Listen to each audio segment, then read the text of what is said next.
According to a report coming out of Galaxy Club, Samsung is preparing not one but two versions of its Galaxy Z Fold7 phone.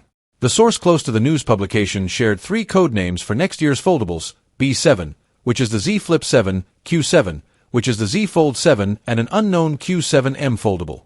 Given that it begins with Q7, it's easy to assume that this is a Z Fold device, but the M designation is unclear for now.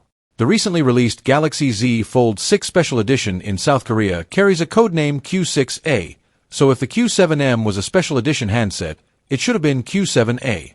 Or at least that's what we think. Perhaps the Q7M model is the low-cost foldable that tipsters have talked about for the last year. Some suggest Samsung is working on expanding its Fold and Flip lineup with more budget-friendly options, but we don't have anything of substance just yet.